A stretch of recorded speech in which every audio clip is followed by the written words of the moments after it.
Bien, ¿cómo estamos? Muy buenas tardes, buenas noches o buenos días, dependiendo en el horario que nos estén viendo. Bienvenidos a este su canal de Ciencias Bíblicas, de Verdad de Vida. Vamos a compartir hoy un tema bastante interesante.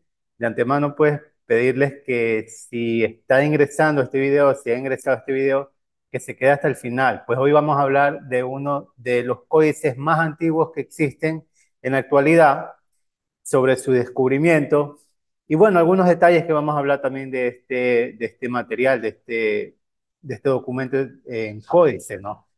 Entonces, les invitamos a que se queden hasta el final de este video. Entonces vamos a hacer la presentación de este tema llamado Códice Sinaítico. Hoy vamos a hablar de la parte histórica y vamos a hacer, ¿no?, un contexto histórico crítico de este documento llamado Códice Sinaítico. Primero que todo debemos saber qué es esto de Códice Sinaítico. Y para que entendamos todos, pues tal vez para muchos han de ser por primera vez que escucha este término de códice. Quizás muchas personas del círculo académico o a quienes les interesa mucho el mundo de las ciencias bíblicas ya deben saber qué es el códice sinaítico y qué es un códice. Entonces vamos primero que todo a abordar eso, ¿no? ¿Qué es el códice sinaítico?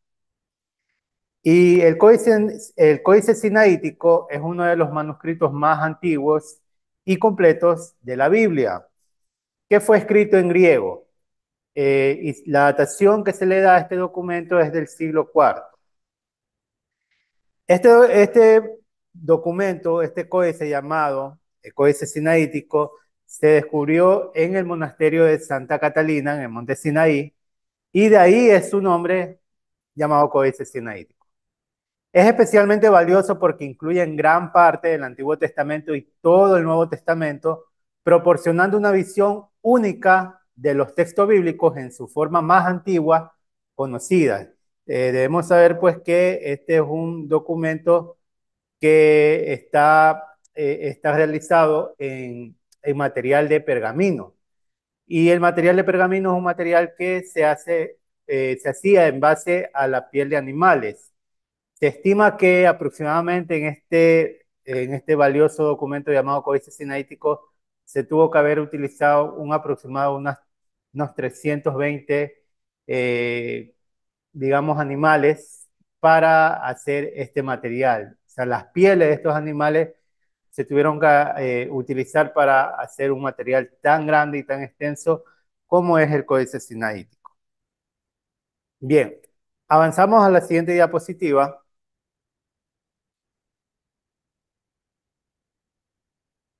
Y vamos a seguir analizando este material que dice que está hecho en su forma de códice o esta forma de códice que empezó a desarrollarse en el siglo I de la era común. Durante este tiempo, los rollos eran la forma predominante para escribir y almacenar textos. Sin embargo, el códice ofrecía varias ventajas, como ser más fácil de transportar, más duradero y más accesible para la lectura. Es así que cómo se inventó esta forma de libro que actualmente para nosotros es muy común, ¿no?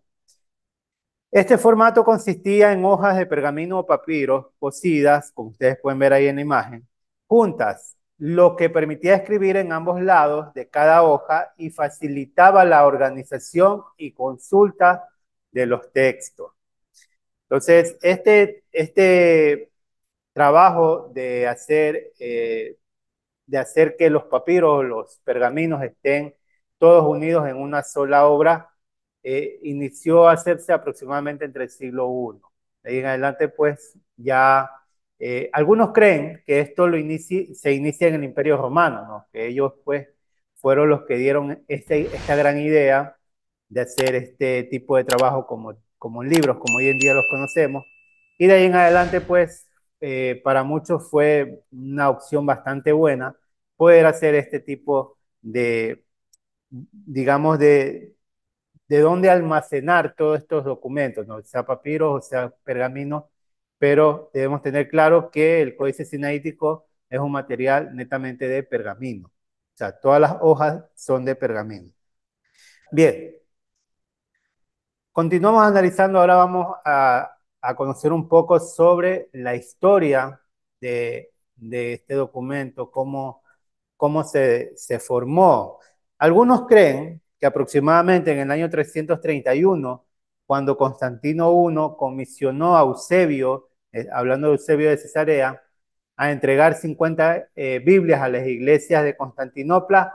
Muchos creen que dentro de este gran trabajo que hizo Eusebio es donde nace lo que hoy en día conocemos no solamente como Códice Sinaítico, también el Códice Vaticano, el Alejandrino, y algunos también creen que es ahí cuando también nace lo que conocemos como la Peshitta. Entonces, esto es parte, ¿no? Parte de cómo se cree que se pudo dar esta obra, ¿no? Entonces, vamos a conocer un poco más sobre su descubrimiento. Y conocemos lo siguiente, que en mayo de 1844, el crítico textual Constantine Tischendorf visitó el monasterio de Santa Catalina. Esto está en el monte Sinaí. Y allí, en medio de la gran sala, vio una gran y ancha cesta llena de pergaminos antiguos. Según Tischendorf, el bibliotecario le informó de que los monjes ya los habían entregado a las llamas, es decir, que estos documentos, estos papiros que habían encontrado en esta cesta, ya estaban destinados a ser quemados. Según Tischendorf, el bibliotecario le informó de que los monjes ya habían entregado a las llamas 2 montones de papeles como estos, o sea que ya se habían quemado. Tischendorf examinó el contenido de la cesta y encontró allí un número considerable de hojas de una copia del Antiguo Testamento en griego. Y entonces le permitió tomar 1/3 de estos pergaminos o unas 43 hojas que de no haber sido por su intervención estarían pues o se hubieran quemado, ¿no? en su momento. La imagen que ustedes están viendo ahora mismo, pues, es lo que se conoce como el monasterio de Santa Catalina en el monte Sinaí. Es aquí donde, según la información que nos da a conocer Tischendorf, es donde él estuvo y donde encontró estos documentos. Bien, esas 43 hojas que contienen texto del Antiguo Testamento griego fueron publicadas en 1846 por Tischendorf como Codex Federico Augustanus, llamado así en honor a Federico, rey de Sajonia, que financió sus viajes y las páginas mismas fueron confiadas a la biblioteca de la Universidad de Leipzig, donde permanecen hasta el día de hoy. Esta información que yo les estoy compartiendo está dentro de la obra de Tischendorf, ¿no? Es aquí donde relata esto. Esta obra se llama ¿Cuándo se escribieron nuestros evangelios? Entonces, para que ustedes, pues, si en algún momento desean saber dónde está esa información, ¿no? Entonces, ahí tenemos esta información sobre su descubrimiento según Tischendorf. Esta es la historia que Tischendorf contó, que en algún momento, pues, llegaría alguien a desmentir esta historia y bueno, también vamos a ver un poco de este tema aquí en esta presentación. Bien, una falsificación, esto es lo que ahora muchos creen. Muchos creen que este documento es una falsificación. Y es por algo que también se da después de que Tischendorf da a conocer esta obra. Aparece un personaje llamado Constantino Simónides. Y bien, leamos lo siguiente. En una carta publicada en el periódico The Guardian el 3 de septiembre de 1862, Constantino Simónides afirmaba haber producido el Códice Sinaítico en 1839, mientras residía en el monte Athos, un importante centro monástico de Grecia que tiene una vasta biblioteca de manuscritos, utilizando como base el contenido de una copia impresa del texto del Códice Alejandrino, 3 manuscritos del Monte Athos y una Biblia griega impresa publicada por Zosima, con sede en Moscú. Recordemos que ya en este tiempo ya existía la imprenta. La imprenta se inventó aproximadamente a finales del año 1400. Y bien, afirmaba haber obtenido la cantidad necesaria de pergamino de un antiguo códice en Monte Athos, que consistía casi en su totalidad en páginas en blanco. Ahí la imagen que ustedes están viendo, pues, lo que se conoce como este personaje llamado Simónides. Bien. Simónides afirmó que después de terminar este gran proyecto, lo donó a un líder de la iglesia retirado, Constancio, cuya casa estaba en las costas griegas, isla de Antígono. Constancio, a su vez, y aquí entre paréntesis dice, de nuevo, según afirma Simónides, después de enviar una contribución a Simónides, donó el códice al monasterio de Santa Catalina y, según Simónides, así fue como sus páginas aparecieron allí en 1844, cuando Tischendorf encontró por primera vez. Simónides también afirmó que él mismo había visitado el monasterio de Santa Catalina en 1844 y en 1852 y había visto el códice allí. Entonces, esto es lo que se conoce en cuanto a la información de este documento.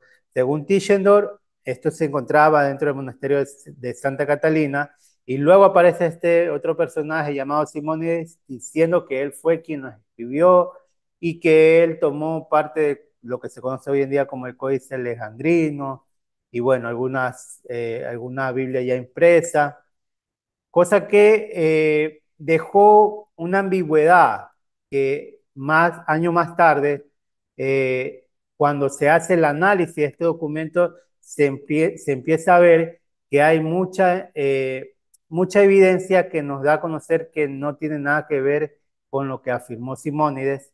Es decir, que los críticos textuales o los expertos en los manuscritos, llamémosles, los expertos en paleografía, papirólogos, codicólogos, ellos cuando hicieron el análisis de estos documentos se dieron cuenta de que había muchos errores en cuanto a la información que había dado Simónides, y eso es lo que también queremos presentar.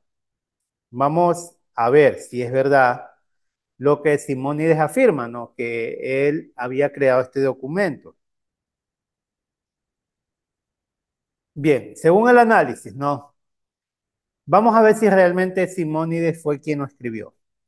Los expertos que han visto el manuscrito concuerdan que sería imposible que este proyecto lo realice una sola persona. Cuando estaba en perfectas condiciones, el códice constaba de 740 hojas, es decir, 1480 páginas. Completar esa cantidad de espacios con letras unciales sería una tarea enorme, calculando que cada página, perdón, tenía aproximadamente 2.500 letras. Se necesitaría más de 3.700.000 letras para completar el códice. Y este análisis se hace que sería imposible que en 2 años, que es el tiempo que él dice que se dedicó para escribir para escribir este documento, hubiese sido imposible que él hubiera hecho esta labor con tan poco tiempo, y entendiendo la cantidad de piel de animales que tenía que haber necesitado para poder, digamos, solventar económicamente este trabajo. Hubiese sido imposible que en este tiempo, que en 1800, él hubiera podido hacer esta labor. Sería imposible. Si Simónides hubiera hecho el manuscrito como una transcripción directa de la Biblia griega, sin intención de engañar, no tendría motivación para crear esta característica ni las 160 correcciones añadidas por el corrector Panfilio. En segunda de Esdras y Esther es lo que se atestigua según las notas de Panfilio, que según lo que ustedes pueden ver aquí, ¿no? Este es el final del libro de Esther y el inicio del libro de Tobías. Aquí al final, Panfilio deja una nota donde es bastante extensa. Yo, para no tener que traer toda lo que dice esta nota, pues yo simplemente le puse ahí entre comillas lo que ustedes pueden leer aquí abajo, copiado y corregido contra la exapía. ¿Qué fue lo que hizo en este caso este personaje llamado Panfilio? Es hacer la labor de tomar la Septuaginta y hacer una corrección. Y en este caso, él deja esta nota que aparece aquí en este documento de Códice Sinaítico, y él dice que él hizo una corrección para ir en contra de la exapía que había creado Orígenes, ¿no? Entonces, una segunda evidencia de por qué, en este caso, Simónides no escribió el Códice Sinaítico. David Parker, en su libro sobre Códice Sinaítico, las notas árabes aparecen en el Códice Sinaítico, en Isaías 1:10 y en Zacarías 14:8 y en partes de Apocalipsis. Y esto es importante, ¿no? El escenario descrito por Simónides no proporciona ningún motivo para la creación de esta característica, ni hay evidencia de que Simónides supiera árabe cuando tenía 19 o 20 años, que es la edad en que se supone que él tuvo que haber elaborado este documento. Y aquí yo les traje este pequeño capture de Zacarías 14:8, y ustedes pueden ver en la parte de abajo, aquí hay una nota, ¿no?, en árabe. Entonces ya tenemos una tercera evidencia de que Simónides no pudo haber escrito esto. Según el análisis paleográfico realizado en el Museo Británico en 1938, se detectó diferentes ortografías, es decir, entre tres copistas conocidos como escriba A, escriba B y escriba D.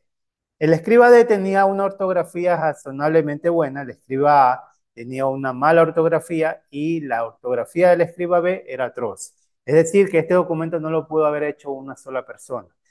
Por lo menos tuvieron que haber intervenido tres escribas o tres copistas en este documento. Bien. Ahora vamos a conocer un poco más sobre la descripción de este documento. El códice consiste de un total de 364,5 de folios escritos en 4 columnas. De estos, 199 corresponden al Antiguo Testamento y 147,5 al Nuevo Testamento. Y los otros dos, la epístola de Bernabé y partes de El Pastor Hermas. Esto es lo que contiene, digamos, de, de más en cuanto al canon bíblico cristiano, sea católico o protestante, ¿no? Muy diferente, el Códice Sinaítico nos muestra la epístola de Bernabé y el Pastor Herma. Los libros del Nuevo Testamento están ordenados de la siguiente manera: 4 evangelios, la epístola de Pablo, los Hechos de los Apóstoles, las epístolas generales y el Apocalipsis. En la mayor parte del Nuevo Testamento, el Códice Sinaítico está de acuerdo con el Códice Vaticano y el Códice Primera Scriptus, confirmando un tipo de texto alejandrino. Sin embargo, en Juan muestra mayor coincidencia con el Códice Beza, un códice pues del siglo V, siglo VI. El hallazgo de Tischendorf se convirtió en la base para muchas ediciones modernas de la Biblia, aunque se han observado discrepancias y posibles cambios en comparación con otro manuscrito. Y esto también queremos presentar en este video algunas discrepancias, llamémosles así, o diferencias que tiene esta labor que hace Tischendorf. Para los que no conocen, pues, en la web, cuando usted va al interlineal, uno de los interlineales que le muestra la web es Logos Calogos. Y este material o eh, esta web que nos muestra esta traducción en griego de las escrituras y en hebreo también del Nuevo Testamento, esta labor la hizo Tischendorf, por eso se llama la edición de Tischendorf, la edición crítica de Tischendorf. Bien, Entonces, vamos a mostrar algunas diferencias. Por ejemplo, el códice muestra diferencia versus la traducción de Reina Valera 1960. Por ejemplo, lo que les estoy mostrando ahorita en la pantalla, que es 1 Timoteo 3:16. Según la Reina Valera dice, e indiscutiblemente, grande es el misterio de la piedad.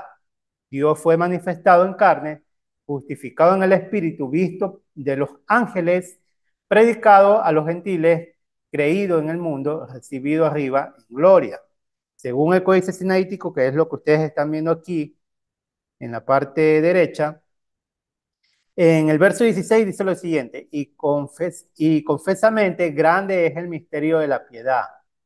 Él que se manifestó en carne, no dice Dios se manifestó en carne, sino Él que se manifestó en carne.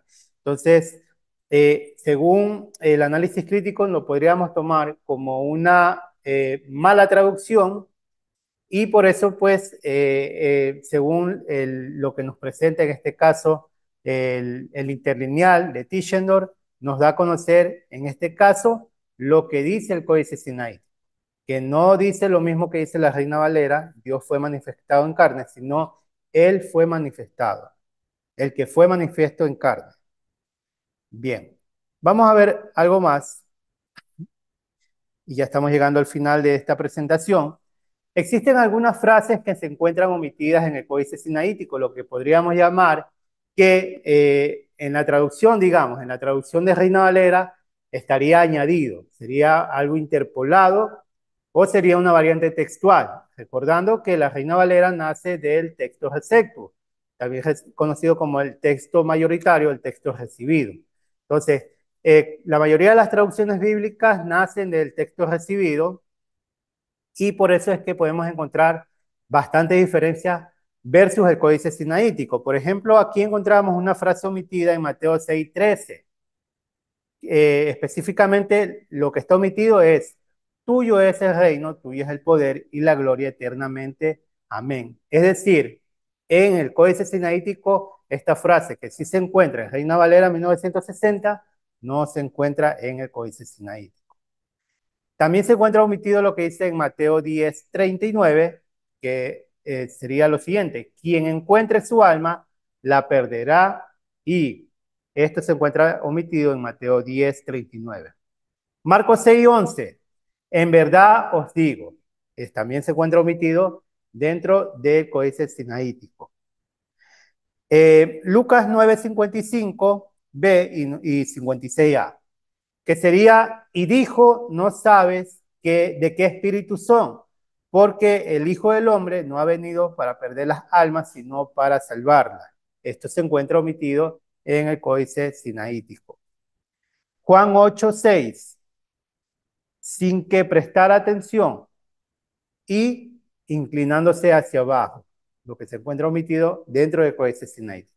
Entonces, muchas diferencias vamos a encontrar cuando nosotros hacemos un análisis crítico textual de las escrituras, cuando tomamos los manuscritos, en este caso, cuando tomamos el códice sinaítico, vamos a ver estas diferencias y obviamente pues las vamos a clasificar bien como una variante textual o como una interpolación. Y también vamos a ver algo más que se conoce como parablexis. En algún momento también en los videos pasados hablé sobre parablexis, que es lo que sucede cuando un copista está transcribiendo un texto y hace un salto de ojo. Es decir, como ve en una línea o en dos líneas, dos textos casi iguales, se pierde en el momento que está haciendo la labor y salta de una línea a otra y de ahí se pierde parte de la información de ese verso. Y por ejemplo, en Mateo 9:15 vemos que en el códice sinaítico pasa algo similar. Hay un parablexis en donde dice nimpios, que traduce como novio esposo, al final de la pregunta que Yeshua hace, ¿no? A la recurrencia de la misma palabra, perdiendo la frase, pero vendrán días cuando el esposo les será quitado. Esa es la frase que se pierde en Mateo 9:15 en el códice sinaítico. En Mateo 13:39 también se pierde una frase bastante conocida. Por ejemplo, lo que ustedes pueden ver aquí al final dice, la ciega es el fin del siglo. Y esto se pierde por la misma, la misma labor que hace el copista, ¿no? Se equivoca, salta de una línea a otra y se pierde parte de la información de ese texto. En Mateo 21:19 vemos que hay una omisión de una palabra griega que se conoce como homoioteleuton, que significaría como mismos finales y o por mismos comienzos, ¿no? Esto también se encuentra aquí en Mateo 21:19, hay esta omisión, que es, como les mencioné, es bastante común en el trabajo de copiado. Cuando hay un trabajo de copiado que se hacía antes, ¿no? Cuando todavía no existía la imprenta, era muy común estos errores y por eso hoy en día cuando nosotros hacemos un análisis de los manuscritos, encontramos que hay muchas diferencias. ¿Por qué? Porque los copistas en su momento añadían información o quitaban información o en algún momento existía esto que se llama, que se conoce como parablesis, ¿no? Entonces, actualmente cuando hacemos un análisis crítico textual, nos venimos a dar cuenta de esta información que ahora pues nos da a nosotros la oportunidad también de hacer un mejor análisis a las escrituras. Y aquí vamos al final, ya vamos al final de esta presentación, eh, mencionando lo siguiente, ¿no? Creo que no me faltó ninguna, ¿no? Bien. Dice, el códice sinaítico fue digitalizado y reunido en línea a través de un proyecto internacional llamado Códice Sinaítico Project. Este proyecto comenzó en el 2005 y se completó en el 2009. La colaboración involucró a la Biblioteca Británica, la Biblioteca Nacional de Rusia, la Universidad de Leipzig y el Monasterio de Santa Catalina. Recordemos que este códice estaba fragmentado en 4 pedazos. Entonces, para hacer esta labor de poder unir este códice en lo que hoy día nosotros conocemos como el códice sinaítico en línea, donde podemos leerlo en línea, hubo la colaboración de estas bibliotecas donde se encuentra este material. El objetivo del proyecto era reunir todas las partes del manuscrito y hacerlo accesible a la audiencia global a través de una plataforma en línea. Los fragmentos del manuscrito fueron digitalizados en alta resolución y se creó una versión virtual de códice sinaítico permitiendo a los usuarios explorar y estudiar el texto completo de manera interactiva. Y pues nosotros les invitamos que cuando ustedes hagan sus estudios bíblicos y deseen entrar en esto que se conoce como crítica textual, ustedes puedan entrar aquí al códice sinaítico que se encuentra en línea. Ahí yo les dejo la web por si no lo conocían. Y ustedes van a poder analizar el códice sinaítico en línea. Entonces aquí hemos llegado al final de esta presentación, esperando que este tema haya sido muy interesante para ustedes. De antemano les pedimos pues que nos ayuden con su me gusta, que nos dejen un comentario qué les pareció la presentación, que si tienen algo que añadir a lo que se ha dicho y también pedirles que compartan porque hay muchas personas que siempre van a querer conocer algo más sobre la Biblia y es pues lo que estamos presentando, es información que nos va a ayudar a conocer un poco más la Biblia que leemos día a día. Mucho gusto haber compartido con ustedes, nos vemos en una próxima entrega. Chao.